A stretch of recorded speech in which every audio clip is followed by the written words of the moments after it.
যাদবপুরে ধুন্ধুমার। যাদবপুর বিশ্ববিদ্যালয়ে গিয়ে আন্দোলনরত বামপন্থী পড়ুয়াদের বিক্ষোভের মুখে পড়লেন শিক্ষামন্ত্রী ব্রাত্য বসু। শিক্ষামন্ত্রীর গাড়ির চাকার হাওয়া খুলে দিলেন পড়ুয়ারা, চালানো হলো ভাঙচুর।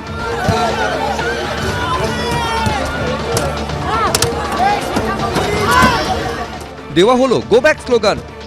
মানে তৃণমূল কংগ্রেস যাদবপুরে যেতে পারবে না, ওয়েবকুপা একটা এজিএম করতে পারবে না, তৃণমূল ছাত্র পরিষদ সংগঠন করতে পারবে না, এটা কি গণতন্ত্র?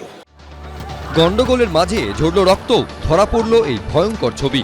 গাড়ি আটকানোর চেষ্টা করছিলেন এই আন্দোলনকারী পড়ুয়া, কিন্তু তাকে ধাক্কা মেরে এগোনোর চেষ্টা করছিল গাড়ি। শেষ অবধি পড়ে যান এই পড়ুয়া। কোনো ক্রমে তাকে গাড়ির নিচ থেকে বের করার চেষ্টা করেন সহ আন্দোলনকারীরা। রক্তাক্ত অবস্থায় উদ্ধার করা হয় তাকে। তৃণমূলের অধ্যাপক সংগঠন ওয়েবকুপার বার্ষিক সাধারণ সভা ঘিরে শনিবার এভাবেই রণক্ষেত্র হয়ে উঠল যাদবপুর বিশ্ববিদ্যালয় ক্যাম্পাস।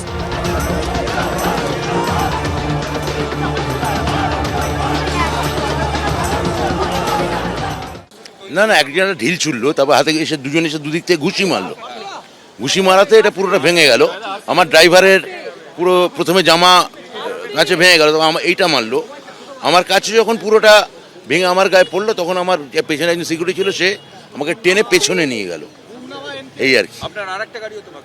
পেছনে যে আরেকটি গাড়ি ছিল সিকিউরিটিতে, সেই গাড়িটাও ভাঙচুর করেছে। সেটা ভাঙচুর করেছে, তার চাকা খুলে নিয়েছে, মানে চাকার হাওয়া খুলে নিয়েছে। যাদবপুর বিশ্ববিদ্যালয়ে ছাত্র সংসদ নির্বাচনের দাবিতে এদিন সকাল থেকেই ক্যাম্পাসে ছিল উত্তেজনা। দফায় দফায় স্লোগান দিচ্ছিলেন এসএফআই এর সদস্যরা।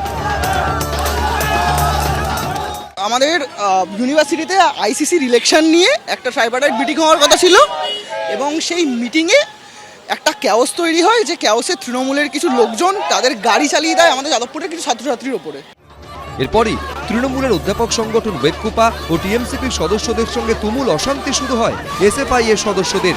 পূর্ব নির্ধারিত কর্মসূচি অনুযায়ী এদিন ওয়েবকুপার সভায় উপস্থিত থাকার কথা ছিল শিক্ষামন্ত্রীর, কিন্তু গন্ডগোলের জেরে অন্য গেট দিয়ে ক্যাম্পাসে ঢোকেন তিনি।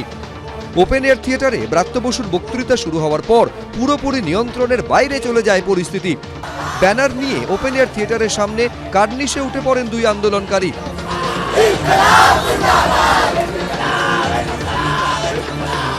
2 নম্বর গেটের সামনে তৈরি হয় ধুন্ধুমার পরিস্থিতি। ছোড়া হয় চেয়ার, বোতল। হেনস্থার মুখে পড়তে হয় অধ্যাপকদেরও।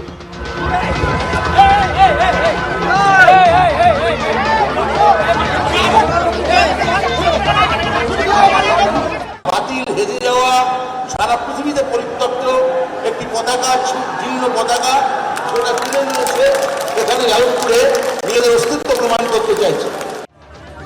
সভা থেকে শিক্ষামন্ত্রীর বেরোনোর সময় তৈরি হয় নাটকীয় পরিস্থিতি। বিক্ষোভের জেরে দীর্ঘক্ষণ গাড়িতে উঠতেই পারেননি ব্রাত্য বসু। এরপর কোনো ক্রমে তিনি গাড়িতে গিয়ে উঠলেও গাড়ি ঘিরে ধরে বিক্ষোভকারীরা। গাড়ির সামনে দাঁড়িয়ে পড়েন পড়ুয়ারা। বনেটের ওপরে চাপড় মারা হয়, এমনকি ছোড়া হয় জুতো।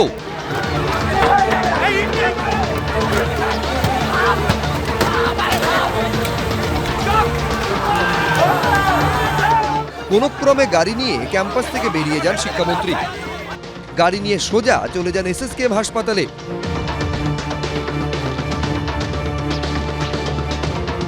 আমি বলছি আমি ঠিক আছি, আমি সুস্থ আছি, আমি ভালো আছি। আমার অনেক অধ্যাপক অধ্যাপিকা আহত, আমি তাদের নিয়ে অনেক বেশি, নিজের থেকে তাদের থেকে ব্যাপার অনেক বেশি কনসার্ন।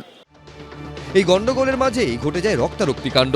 মাথা ফেটে যায় এক বিক্ষোভকারীর। তাকে চিকিৎসার জন্য নিয়ে যাওয়া হয় কেপিসি মেডিকেল কলেজে। রুমা পাল, কৃষ্ণেন্দু অধিকারী, পার্থপ্রতিম ঘোষ, এবিপি আনন্দ।